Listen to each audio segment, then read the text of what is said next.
guys, I'm Ashla Taylor, and today I'm going to be showing you some fishing hacks that come in handy when you're out on the water. Now, the first thing we're going to be making is a bobber out of a lemon juice container. Now, I'm sure you guys are really familiar with these, and if you don't want to go to the grocery store and buy one, you could probably just take one from your grandma's fridge, because what grandma doesn't have one of these?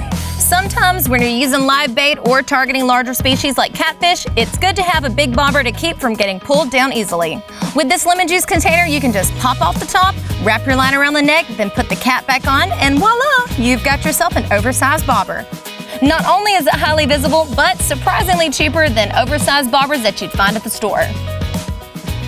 Now, if you haven't changed your line in a while, you probably noticed that when you go to cast it, it ends up looking like a perm from the 1980s, or you know.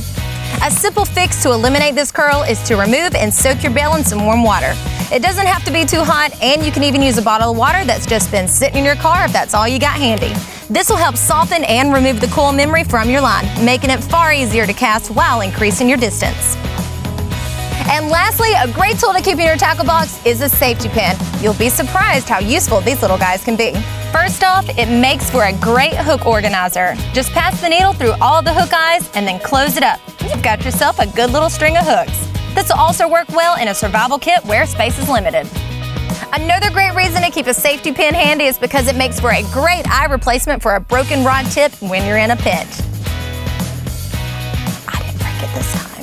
At the looped end of the safety pin, slightly bend the eye to your desired angle. Then cut off the opposite end of the safety pin, giving you two legs to attach to your pole. You can either use a piece of tape or some fishing line here to attach the eye, and you're good to keep fishing. Well, there you have it, guys. A few tricks to add to the old tackle box. Let us know if you have any good hacks to share with other anglers. And make sure you head on over to Rated Red's YouTube channel and hit subscribe. From the farm, I'm Ashla Taylor.